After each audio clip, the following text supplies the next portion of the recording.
এইবাৰ আমি পূজাভাগ বৰ বেছি জাকজমকতাকৈ কৰা নাই। আমি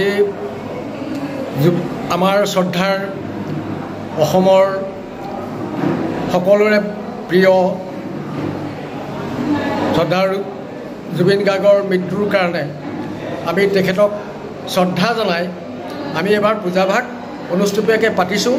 কোনো সাংস্কৃতিক অনুষ্ঠান আমি লগত ৰখা নাই, কোনো মানে অনুষ্ঠিতভাৱে পূজাভাগ পাতিছোঁ। আৰু সপ্তমীত আমাৰ কোনো অনুষ্ঠান নাই। অষ্টমীত পাতিছোঁ আমি 80 বছৰ ঊৰ্ধৰ যিখিনি মানুহ আছে তেওঁলোকক নামঘৰৰ 80 বছৰ ঊৰ্ধৰ মানুহক সম্বৰ্ধনা জনাম। আৰু নৱমীত জুবিন গাৰ্গৰ প্ৰতিচ্ছবিত আমি এগছি বন্তি প্ৰজ্বলনেৰে তেখেতৰে এটি গীত সকলোৱে আমি গাই আমাৰ সাংস্কৃতিক অনুষ্ঠান ইমানতে আমি সামৰণি মাৰিম। আমাৰ যথেষ্ট এইবাৰ মানুহখিনি যথেষ্ট সকলো পূজাত উপস্থিত হৈছে, সেইকাৰণে খুব ভাল লাগিছে। আৰু যথেষ্ট মানুহৰ সমাগম হৈছে। আজি ষষ্ঠীৰ দিনাই আজি যথেষ্ট মানুহ হৈছে, তাৰ কাৰণে আজি খুব ভাল লাগিছে।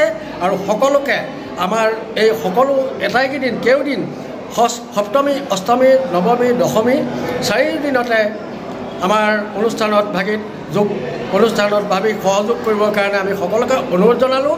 লগতে আমি সপ্তমী, অষ্টমী, নৱমী, দশমী 4 দিন আমি ভোগৰ আয়োজন কৰিছোঁ। সকলোকে ভোগ গ্ৰহণ কৰিবৰ কাৰণে আমি অনুৰোধ জনালোঁ।